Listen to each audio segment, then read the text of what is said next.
Hello and welcome back to Lordenfel episode 7.6.2, where we take a look at Thaddeus the Great Thinker. So a little bit about Thaddeus. He lives near the tower, or in the tower, across a high bridge on the way to the castle, and he will offer the player various quests and through dialogue help the player make sense of his world and the challenges that lay ahead for our player. Thaddeus will never go anywhere, so the player will always be able to find him easily and turn in quest or continue the conversation to learn more about the story of the game. So Thaddeus has a custom override Animator Controller called GreatThinker, and he's using the GreatThinker avatar and a simple Capsule Collider just to make sure the player doesn't walk through him.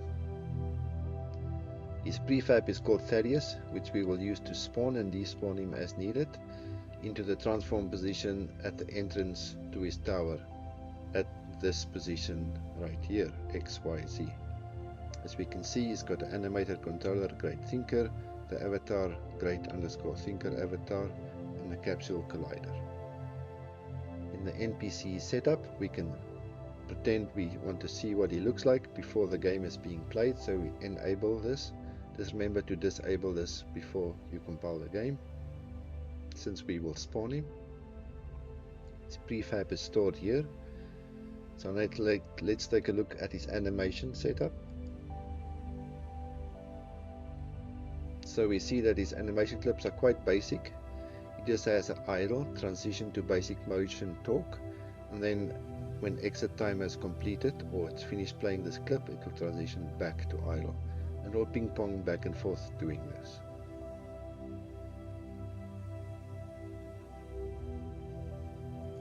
See how we spawn Thaddeus. We create another empty object called Thaddeus under our spawners group, which should be familiar by now. This indicates a position where he will spawn using these coordinates right there. We attach the NPC spawner script. Again, this is an endless type of spawn, so we'll always spawn, not just once. It's using the position, not the area, and within 100 units range of the player. Which NPC do we want to spawn? The Thaddeus NPC. And we'll see how that's set up under RPG Builder configuration. So taking a look under AI presets Thaddeus, you see that his prefab is inserted here, how high the nameplate should be, the distance before it appears, his animator settings, and avatar. The interaction distance maximum is 3. Also, since he's not walking around, he doesn't have to avoid any obstacles.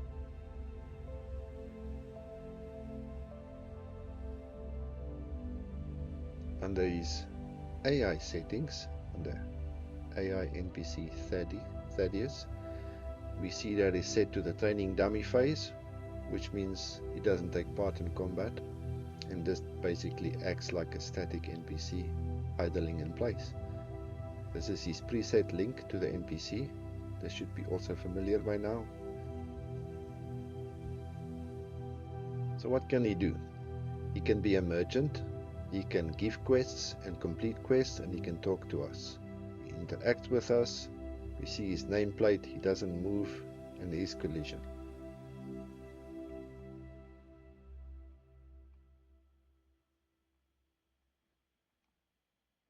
So looking at the merchant table, which one he uses. The merchant table he uses is called Mage Merchant _ merchant table. Which quest can he give? Kill a wild bear or black lava mushroom. Which quest can he complete? Kill a wild bear, black lava mushroom.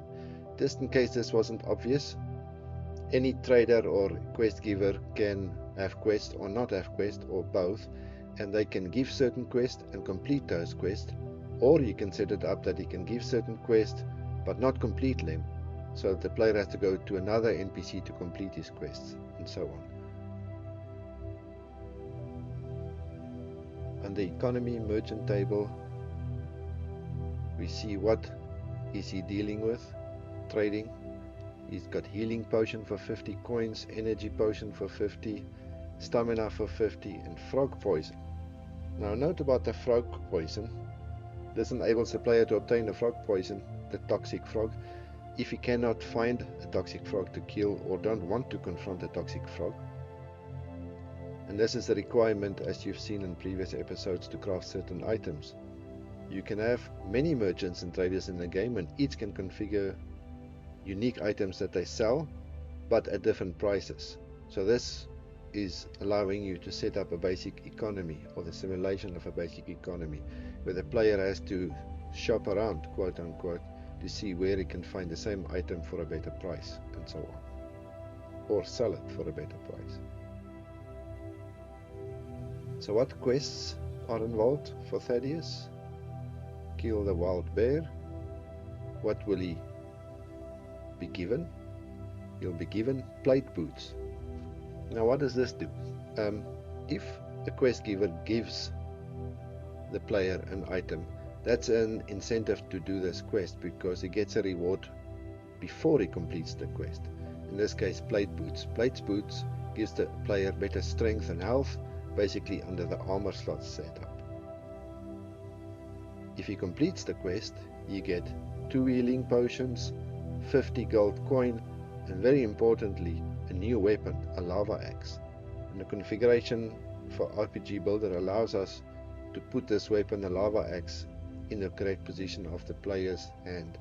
By the way, he can wield up to 2 lava axes at a time. This is how you can get one of them.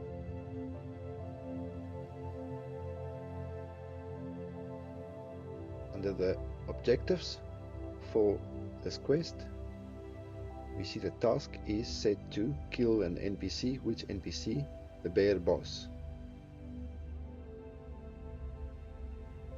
The other quest available here is the black lava mushrooms, and we've learned earlier how to set up the black lava mushroom quest. He is given an energy potion, however, up front. This is the objective or task.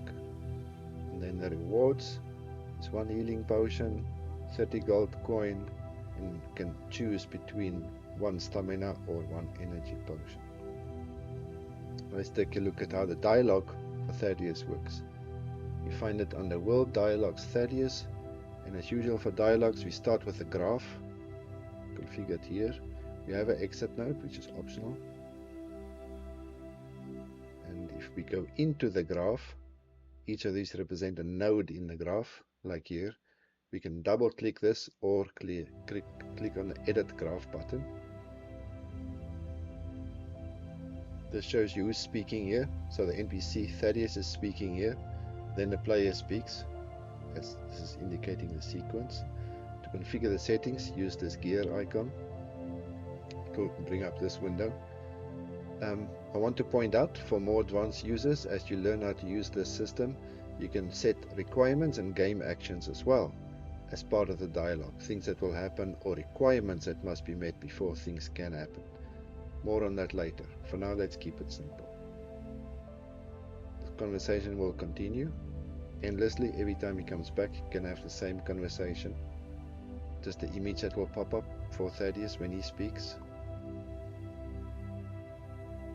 So, looking at the details of one of those nodes, you don't have to understand this. I just want to show what it looks like behind the scenes. It does this for you automatically when you configure your nodes. You can see that the dialog graph consists of 2 elements, the previous node and the next node. What is the previous node? What is the next node? And so on.